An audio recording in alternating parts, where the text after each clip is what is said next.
Bonsoir. Bonsoir. Bonsoir. Et merci d'être avec nous. Il y a eu beaucoup de fougue dans cette émission avec nos deux premiers invités. J'ai l'impression que, même si vous êtes déterminés dans vos convictions, ce sera peut-être un peu plus rond avec vous, je ne sais pas. Mais moi, je suis candidat à l'élection présidentielle. Et le président de la République, il a pour premier devoir d'être l'arbitre. Il exerce par son arbitrage le fonctionnement régulier des pouvoirs publics. Vous voyez, et peut-être que vous vous situez déjà un peu au-dessus de la mêlée? C'est le rôle du président de la République. C'est pas un Premier ministre, c'est pas un chef de parti, un chef de gouvernement. Normalement, quelqu'un qui est candidat à l'élection présidentielle doit veiller à rassembler les Français. D'accord. Les deux prédécesseurs qui sont passés avant moi passent leur temps à essayer de diviser les Français. Ouais, qu'est-ce que vous en avez pensé, là, sincèrement? Sincèrement, je trouve que Mme Arthaud et puis le représentant de Mme Le Pen passent leur temps à essayer de diviser les Français au moment où il faut les rassembler. Sur l'Europe, Vous êtes vous avez un des points communs avec eux? Sur l'Europe, on a évidemment des points communs. D'ailleurs, je vous rappelais, lors du débat qui a eu lieu avec les 11 candidats, en réalité, finalement, pratiquement tous les candidats avaient des choses à reprocher à l'Union européenne. Pratiquement tous. Il n'y en a aucun qui a trouvé que c'était formidable. Ouais. Même M. Macron et même M. Fillon, qui sont les plus... Tout le monde est d'accord pour dire qu'on peut améliorer l'Europe. Alors, tout le monde est d'accord pour critiquer. Voilà. Après ça, il y a trois catégories. Il y a ceux qui disent, finalement, en gros, on va continuer comme ça. Ça, c'est M. Fillon, M. Macron. Et puis, il y a ceux qui disent, la deuxième catégorie, ce sont ceux qui disent, on va renégocier les traités. C'est notamment Mme Le Pen, on vient de voir encore M. Bay le confirmer, c'est M. Mélenchon, et puis c'est M. Cheminade, c'est M. Dupont-Aignan. Et puis la troisième catégorie, il n'y en a qu'un, c'est moi. C'est la sortie. C'est celui qui dit qu'après 60 ans, on ne peut plus, 60 ans de construction européenne, on ne peut plus modifier les traités. Concrètement, on pourrait toujours théoriquement, mais concrètement, on ne le peut plus. La situation est une situation de blocage. Et dans cette situation, en adulte, on va faire ce que font les Britanniques, qui sont un grand peuple. Les Britanniques, ce sont ceux qui ont défendu les libertés publiques depuis 800 ans, depuis la Magna Carta de 1215. C'est pas un peuple extrémiste, c'est un peuple extrêmement pragmatique. Et nous, on dit, voilà, on va lancer la procédure de sortie de l'Union. C'est pas la même chose, On ne peut pas établir le parallèle, ça n'a rien à voir. Le Brexit et le Frexit, quand on abandonne une monnaie, c'est une onde de choc considérable. Non, mais ça, on peut parler de l'abandon de la monnaie, mais ils sont quand même en train de sortir de l'Union européenne. Mais donc, c'est déjà un choc. Vous, président François Asselineau, le lendemain de votre élection, vous sortez de l'Europe. Je ne sors pas de l'Europe. Ce que je fais, moi, je suis respectueux du droit, toujours. Et donc, je lance la procédure de l'article 50 du traité de l'Union européenne, comme vient de le faire Mme Theresa Sans consulter les Français, outre mesure. Pourquoi je consulterai les Français? Je ne vais pas leur demander ensuite par référendum s'ils sont d'accord pour que je mette en œuvre le programme pour lequel je viendrai d'être élu. Vous considérez que c'est un référendum de fait? Mais c'est pas un référendum. C'est votre programme. Voilà, c'est comme à ce moment-là, on pourrait aller loin. Une fois qu'ils auraient voté, il faudrait que je fasse un autre référendum pour savoir s'ils sont d'accord pour que je mette en œuvre le référendum. Non, j'ai un programme. Et si je suis élu sur ce programme, évidemment, je reconnais qu'avec les précédents de M. Sarkozy et de M. Hollande, je reconnais qu'on a perdu l'habitude qu'un président de la République nouvellement élu mette le programme en œuvre pour lequel il a été élu. Mais c'est quand même ce que je ferai moi. Et donc, je mettrai en œuvre l'article 50. Il y a une ouverture d'une négociation avec les partenaires. Ça va très bien se passer. D'ailleurs, regardez, ça se passe très bien avec le Royaume-Uni. Le Royaume-Uni n'est pas tombé dans l'apocalypse. Rappelez-vous, Madame. Il n'a pas l'euro, le Royaume-Uni. Ils ne sont pas sortis encore. Ils ne sont pas sortis encore. Ensuite, ils n'ont pas l'euro. Ils ne sont pas sortis. Mais rappelez-vous ce qu'avait dit Madame Christine Lagarde, la directrice générale du Fonds monétaire international. Elle s'était rendue au mois de juin de l'année dernière et elle avait dit si jamais vous votez pour le Brexit, dans les jours qui viennent, ça va être l'apocalypse financière, ça va être un effondrement des marchés financiers. On a appris au début de cette année, c'est le gouverneur de la Bank of England lui-même qui a dit qu'en fait toutes les prévisions apocalyptiques avaient été fausses. Et puis je constate que les conversations pour la sortie de l'Union européenne par le Royaume-Uni ont commencé. Je constate que les choses se passent bien. La France n'a pas rappelé son ambassadeur à Londres. Le Royaume-Uni reste relié au reste du monde. J'entends bien ce que vous dites, M. Asselineau, mais écoutez, quand on demande aux Français, est-ce que vous en avez marre de cette monnaie, est-ce que vous voulez la quitter, on a 70% qui disent non. On veut l'euro, on veut rester. Mais ça, c'est vous qui le dites. Ah, mais c'est pas moi qui le dis, non, oh là là. Oh là là, non, moi je ne crois pas pour attendez, prendre un institut de sondage moi toute seule. Demandons l'avis des Français. D'abord, comme le disait ma grand-mère, qui n'entend qu'une cloche, n'entend qu'un son. Ça fait maintenant des années que l'on explique aux Français, sans jamais que cette affirmation soit contredite, que sortir de l'euro serait une apocalypse. Moi, je dis que c'est pas vrai. Je dis que c'est en restant dans l'euro que nous allons vers l'apocalypse, parce que l'euro va de toute façon exploser. Et j'explique que sortir de l'euro, ça n'est pas difficile, c'est beaucoup plus facile de sortir de l'euro que d'y entrer. Ben regardez, Madame Lagarde, elle annonçait, vous venez de le dire, Madame Lagarde, la présidente du FMI, disait ça va être l'apocalypse si vous sortez de l'Union européenne, disait-elle aux Anglais. Bah, je pourrais vous dire la même chose. Vous nous annoncez l'apocalypse, si nous on sort de l'euro, c'est peut-être la même chose. Peut-être que vous êtes un peu le Lagarde. Non, moi j'annonce pas du tout l'apocalypse si on sort de l'euro. C'est ce que vous venez de dire, hein? Non, j'annonce l'apocalypse si on y reste. Oui. Mais moi j'ai des arguments. Oui, pardon, mais enfin. L'apocalypse si on ne sort pas de l'euro. Voilà, c'est ça. Mais moi j'ai des arguments, j'ai des arguments solides et techniques pour le faire valoir. Figurez-vous que depuis 1999, la compétitivité entre l'économie allemande et l'économie française s'est creusée de 21%, en faveur de l'Allemagne. Ça veut dire que l'euro est une monnaie qui est une cote. C'est bon pour les Allemands alors. L'euro est une cote mal taillée entre les pays. L'euro est trop bon marché pour l'économie allemande. Alors peut-être que c'est le réformer, il faut réformer l'euro, peut-être pas en sortir. Pourquoi sortir, forcément ? Attendez. L'euro est trop bon marché pour l'économie allemande, ce qui fait que l'économie allemande dégage des excédents commerciaux de 247 milliards d'euros. Ils sont devenus le premier excédent commercial mondial devant la Chine. Et puis au même moment, l'euro est trop cher pour l'économie française. Nous dégageons des déficits commerciaux géants. Sauf quand on emprunte sur les marchés. C'est encore pire. Là, je parle des déficits. On est tellement endettés. L'Allemagne est encore plus endettée. Mais d'accord. La Grèce, l'Italie, et l'Espagne et le Portugal sont encore plus dans une situation encore plus difficile. Et puis surtout, comme nous avons perdu notre compétitivité externe, qu'est-ce qu'il faut faire? La seule possibilité, puisqu'on n'a plus la monnaie pour corriger le taux de change externe, c'est ce que les économistes appellent une dévaluation interne, c'est ce que réclame la Commission européenne, c'est-à-dire la démolition de notre droit du travail, c'est-à-dire la baisse du SMIC, voire sa suppression, c'est-à-dire l'ubérisation généralisée de la société. Est-ce que c'est ça que veulent les Français? Et c'est aussi la montée inexorable du chômage.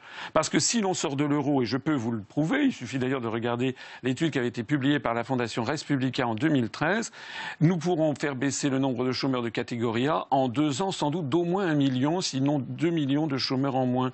On est obligé de croire son parole, là, parce que moi je ne sais pas comment vous y arrivez à ce calcul-là. Ce qui est sûr, si vous voulez, c'est que ce que nous proposons, que propose M. Fillon ou M. Macron, par exemple, c'est de continuer la même politique que nous suivons depuis 25 ans. Nous avons eu 1 million de chômeurs de catégorie A en plus sous M. Sarkozy. On en a eu encore 1 million supplémentaire sous M. Hollande.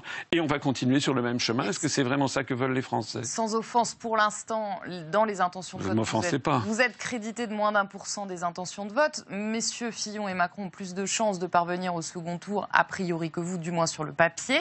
Est-ce que vous avez un quatuor, voire un duo de tête aujourd'hui? On est au soir du premier tour. Qui est-ce que vous voulez voir s'affronter? D'abord, je trouve que qui est le plus proche de vos idées? D'abord, ces histoires de sondage, permettez-moi de ne pas y croire. Bon, je connais un certain nombre de faux confrères qui rigolent sous cap quant au sondage, par exemple, sur M. Macron. Moi, je vois que des sondages, quand on va sur Internet... Vous serez qualifié au second tour. Quand on va sur Internet, et que mon nom figure dans des sondages, je fais des scores spectaculaires. Voilà. Et ça se chiffre, c'est pas 1000 personnes sondées par tel ou tel journal, avec ensuite des corrections dont on ignore tout, puisqu'il y a des redressements qui sont effectués sur les sondages. Moi, ce que je vois, c'est que je fais des scores spectaculaires et que je suis Qu'est-ce que sur veut dire Internet. Spectaculaire, c'est-à-dire donnez-nous des chiffres. Vous voyez où alors? Allez par exemple sur le site Candidat 2017, où tout le monde peut aller voter. Allez-y et vous verrez, depuis jour après jour, où je figure en tête avec M. Mélenchon. Je signale... Donc ce sera un duel Asselineau-Mélenchon. Je signale... Vous n'allez pas jusqu'à dire, comme Jean Lassalle, je serai au second tour. Je signale que lorsque je fais des réunions publiques, hier à Lille, il y avait 1500 personnes. Et les journalistes qui sont allés le voir ont été sidérés. Je signale que lorsque je suis dans la rue, je suis abordé constamment par des gens qui me disent... On ne dit pas qu'il n'y a pas des gens qui s'intéressent aux idées que vous portez, non, mais parce qui sont présents à vos hier, réunions j'ai fait rire publiques. la salle, si vous voulez, parce que... Pas Jean, mais la salle entre dans laquelle 1500 j'étais à Lille, personnes et 51%, non, oui, d'accord. Mais moi, ce que je sais, si vous voulez, c'est que lorsque M. Macron prend la parole, les gens s'en vont en disant c'est barbant, il n'y a rien, c'est du vent. Moi, ce que je vois, c'est que les gens sont dans une ferveur extraordinaire quand je fais des conférences et quand je fais mes meetings. Voilà ce qui est la vérité. Alors moi, je ne préjuge pas des sondages. Ce que je sais, c'est que c'est extrêmement pervers que de mettre dans la tête des gens qu'il y aurait forcément 4 candidats qui seraient nécessairement élus, parce qu'il y a effectivement des Français qui vont se dire « Ah, je voterai bien pour Asselineau, mais de toute façon, j'ai entendu sur tel ou tel média qu'il n'a aucune chance, donc c'est un pis-aller, je vais voter pour un autre. » La réalité... Lequel est le plus proche de vous, à votre avis ? J'en sais rien, ça dépend des gens. Moi, si je suis candidat... Mais si je suis candidat, c'est parce que je suis le seul à proposer ce que je propose. Ah oui, quand on vous écoute, écoutez, j'ai l'impression que c'est un peu vous et les nuls. Écoutez, du point de vue technique, du point de vue de l'expérience professionnelle, je suis certainement l'un des plus grands candidats. Ça, c'est exact. J'ai passé 4 ans de ma vie en cabinet ministériel. J'ai accompagné François Mitterrand en tant que haut fonctionnaire et Jacques Chirac. Il y a aussi des candidats qui ont été premiers ministres aussi. Des candidats, non. Des candidats. Il n'y en a pas beaucoup. C'est pour ça que je maintiens qu'en termes d'expérience professionnelle, je suis l'un des plus sérieux, celui qui en a le plus, en effet. C'est bien vous, François Asselineau, et les nuls. Non, c'est pas François. Mais attendez, vous allez me reprocher d'avoir de l'expérience professionnelle ? Non. Bon, c'est comme après le débat l'autre jour, j'ai été brocardé par des humoristes sur le fait que j'avais cité des articles des traités. Bon. Eh bien, figurez-vous... Pas encore. Si vous avez cité l'article 50 pour la sortie. Mais c'est tout, là. Vous vous êtes retenu. Vous êtes sur la retenue, désormais. Les humoristes ont un poids sur vous, monsieur Asselineau. J'ai cité plusieurs articles. Et quand vous montez à bord d'un avion, vous préférez que le commandant de bord, il sache comment fonctionne l'avion, il connaisse le code de pilotage ou que ce soit un novice? Ils sont incompétents pour vous, les autres candidats? Écoutez, ce sont des gens, je suis désolé, il y a beaucoup de candidats qui n'ont aucune expérience professionnelle, qui ne savent pas de quoi ils parlent. Par exemple, sur l'euro. Normalement, nous serions dans une vraie démocratie, on aurait réuni tous les candidats, et puis on aurait parlé de l'euro, mais de façon approfondie, parce que c'est un sujet extrêmement technique, qui nécessite en effet qu'on s'y arrête. Malheureusement, on a un système avec extrêmement superficiel. Alors il y en a qui font des spectacles, qui font des shows, et puis on laisse entendre aux gens, on fait des promesses de Père Noël, et puis voilà. Mais le problème, c'est que une fois que les flonflons se sont arrêtés, les traités restent. Et les clauses des traités restent. Lorsque M. Mélenchon, par exemple, fait des promesses dans tous les sens, il y a là 80% de ces promesses qui sont inapplicables dans le cadre des traités de l'Union européenne, qui ne veut pas les lancer. Il propose simplement de les renégocier. Donc, au bout du compte, si les Français se font avoir une nouvelle fois, s'ils élisent un Tsipras français, dans 6 mois, dans 1 an, la France sera ingouvernable parce que les Français se seront dit « mince, on a encore une fois élu quelqu'un qui s'est moqué de nous ». Moi, ce qui fait mon succès dans la rue et dans les meetings, je reconnais que pas dans les sondages officiels, mais dans la rue, dans les meetings et sur Internet, ce qui fait mon succès, c'est que les Français reconnaissent que je suis quelqu'un de sincère, d'honnête, de compétent, excusez-moi de le souligner, et qui leur dit le fond des choses, et ça, les gens apprécient beaucoup. Vous tirez déjà beaucoup de satisfaction personnelle de cette campagne. Non, c'est pas une satisfaction personnelle, c'est que ça me permet en effet de faire connaître notre mouvement, qui, j'en profite d'ailleurs pour vous le dire, vient de dépasser les 24 000 adhérents. L'Union populaire républicaine, je crois, et je m'en excuse que nous ne l'avons pas encore cité jusqu'à présent. Vous dites qu'on est un peu colonisé par les États-Unis, ici en Europe, c'est bien cela, vous savez, monsieur Asselineau, mais aujourd'hui... C'était exactement l'adjectif et le verbe utilisé par Charles de Gaulle. Oui. Il disait ça à Alain Perfit en disant le problème qu'il y a maintenant en Europe, après avoir accordé leur indépendance à nos colonies, c'est que nous allons nous-mêmes réclamer notre indépendance. Oui, mais alors heureusement aujourd'hui que l'Union européenne se dresse dans son ensemble pour résister aux assauts de Donald Trump, qui peut-être aimerait nous voir disparaître. Non, mais écoutez, qu'est-ce que c'est que cette histoire?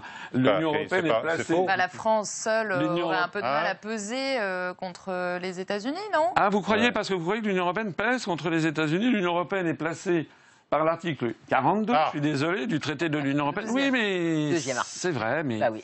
Eh oui, je connais mes dossiers, excusez-moi. Oui. Ah, ça, je crois que tout le monde le sait. Placé par l'article 4. Mais oui, mais si vous préférez des ignorants, c'est votre problème.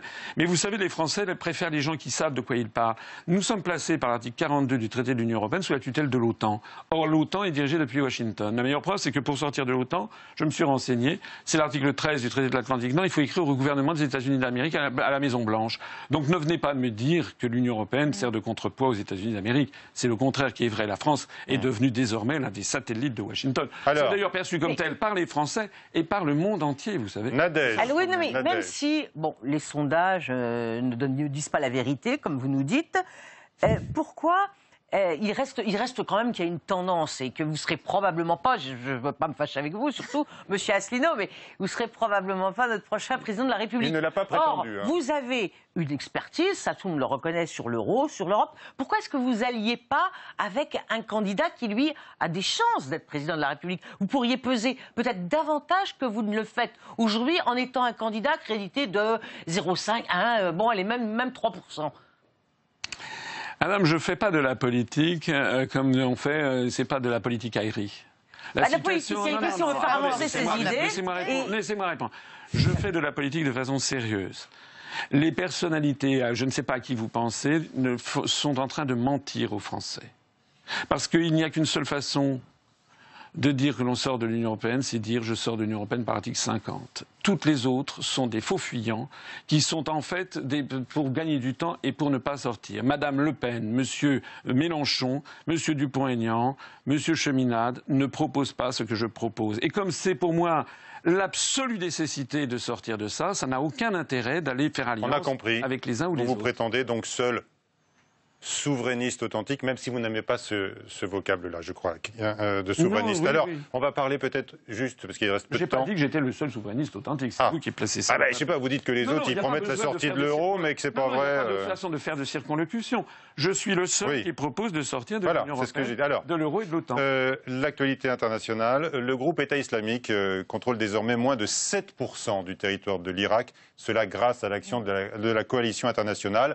Est-ce que vous vous en félicitez oui, évidemment. de cette action de la coalition internationale contre le groupe État islamiste? Est-ce que vous estimez néanmoins toujours que c'est la CIA qui est derrière le terrorisme islamique? Écoutez, vous savez ce qui s'est passé en ce moment? Vous connaissez Gulsi Tabat?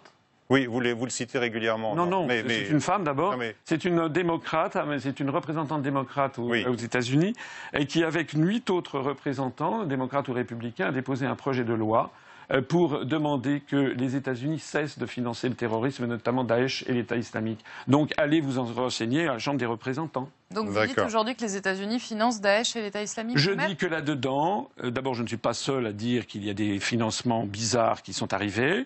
Je ne suis pas le seul à dire que Daesh et l'État islamique utilisent des armes qui sont des armes américaines, des armes britanniques qui transitent par la Turquie. Allez vous renseigner. Mais c'est quand même assez curieux, c'est vous les journalistes. Moi je suis quelqu'un qui lit les journaux, figurez-vous. Eh bien moi je dis que si l'État islamique et si Daesh ont été écrasés, c'est aussi, excusez-moi de le souligner, par l'intervention russe. C'est quand même ça qui s'est produit. Alors, vous avez les preuves. Là, il y en a eu aujourd'hui qui ont été apportées par la Turquie à propos de cette bombe chimique, ces bombes chimiques qui sont tombées sur un village rebelle en Syrie. Les analyses effectuées sur les blessés ont permis de confirmer que c'est bien du sarin, donc ce puissant gaz, qui a été utilisé. Donc là, vous reconnaissez, là, ce soir, que la responsabilité incombe à Bachar el-Assad? Absolument pas, parce que je ne sais pas. D'abord, non, parce que je ne sais pas. Ce sont des enquêtes qui sont extrêmement longues. Il y a eu, vous vous rappelez, le massacre de la Ghouta en avril 2013. Oui. Il a fallu attendre 2017. Et là, vous allez me sortir encore des sources américaines qui remettent en cause... Non, mais c'est le MIT. Rebelles. Excusez-moi, c'est l'université de Harvard, c'est le Massachusetts Institute of Technology, c'est-à-dire une des institutions les plus prestigieuses des États-Unis, qui a dit, voici quelques semaines, que c'était très probablement le massacre de la Ghouta, après 4 ans d'enquête, que c'était très probablement les forces rebelles. Donc moi, je ne prends pas parti. Mais moi, je suis étonné que l'on prenne parti alors qu'une affaire vient à peine d'apparaître pour un camp contre l'autre. Moi, j'écoute toutes les voix, j'écoute ce que disent les Américains, j'écoute ce que disent les Russes, et je demande qu'on applique le droit international, c'est-à-dire que l'on mène une enquête internationale. En tout cas, il y a une chose qui est certaine, c'est que là-dedans, il y a quelqu'un qui a violé le droit international de façon absolument sûre et certaine, puisqu'il l'a revendiqué, c'est Donald Trump. Puisque un État, sous le droit international, un État n'a pas le droit d'en agresser un autre, comme ça, sans avoir le feu vert du Conseil de sécurité des Nations Unies. Qu'est-ce que vous dites sur les crimes de guerre qui ont été commis? Et par qui? Comment? Les crimes de guerre, vous parlez de... Où ça? Du non-respect du droit international, vous accusez Trump. Qu'est-ce que vous dites sur Bachar el-Assad, sur les crimes de guerre? Mais je dis qu'il faut qu'il y ait une enquête internationale qui permette d'en... Écoutez, on a l'impression qu'on découvre des choses tout à fait nouvelles. Rappelez-vous les armes de destruction massive prétendues de Saddam Hussein en 2003.